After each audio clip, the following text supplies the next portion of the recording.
कभी ऐसा लगता है ना कि बहुत मेहनत की, अपना सब कुछ लगा दिया, लेकिन किसी ने नोटिस ही नहीं किया। ये एक बहुत ही आम एहसास है। आज हम एक ऐसी ही सादा सी कहानी को समझेंगे जिसमें एक बहुत गहरा सबक छुपा हुआ है। तो आइए इस कहानी का सफर शुरू करते हैं। तो मिलिए कहानी की मरकजी किरदार आयशा से, जो स्कूल से गुस्से में भरी हुई घर आई हैं। उनकी ये जो मायूसी है ना, यही इस कहानी का जज्बाती मरकज है। एक ऐसा लम्हा जिससे हम सब किसी न किसी तरह खुद को जोड़ सकते हैं। तो कहानी का पहला हिस्सा है गुस्से का लम्हा। यहां हम ये समझने की कोशिश करते हैं कि आयशा के गुस्से की असल वजह क्या थी। यहां देखें, आयशा की जो अंदरूनी कश्मकश है वो बिल्कुल साफ नजर आती है। एक तरफ तो फौरी तारीफ की ख्वाहिश है और दूसरी तरफ मेहनत का असल मकसद। ये एक ऐसा जाल है जिसमें अक्सर लोग फंस जाते हैं, यानी काम की कदर करने के बजाय बस बाहर से मिलने वाले इनाम की तलाश में लग जाते हैं। अच्छा, तो अब कहानी का दूसरा हिस्सा शुरू होता है, दादी की नसीहत। यहीं से कहानी में दादी का किरदार सामने आता है, जो हिकमत की आवाज बनकर आयशा का पूरा नुक्ता नजर ही बदल देती हैं। और दादी ना एक बहुत ही सादा और नरमी से सवाल पूछती हैं, जो पूरी गुफ्तगू का रुख ही मोड़ देता है। सारी तवज्जो फौरी तारीफ से हटकर इस बात पर चली जाती है कि मेहनत की असल वजह क्या थी, यानी अंदरूनी जज्बा क्या था। जिंदगी की हर कोशिश का फल फौरन नहीं मिलता। कुछ चीजों के लिए सब्र करना पड़ता है। यही वो ताकतवर सबक है जो इस कहानी की बुनियाद बनता है। हमारा तीसरा हिस्सा है सब्र का बीज। यहां दादी एक बहुत ही सादा सी मिसाल से सब्र की अहमियत को समझाती हैं।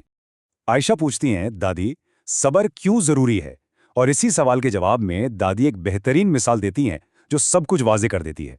दादी कहती है, मेहनत भी एक बीज की तरह होती है। ये कितनी सादा सी बात है ना? लेकिन इस एक जुमले ने मेहनत जैसे बड़े ख्याल को एक ऐसी चीज में बदल दिया है जिसे हम सब समझ सकते हैं। एक छोटा सा बीज।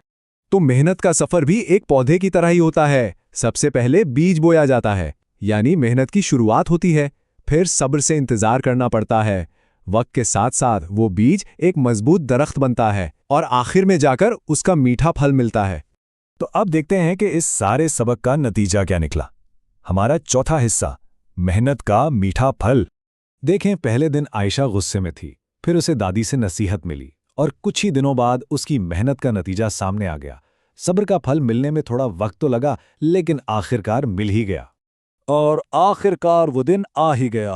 आयशा की मेहनत को सबके सामने सराहा गया और इसे स्कूल में इनाम मिला।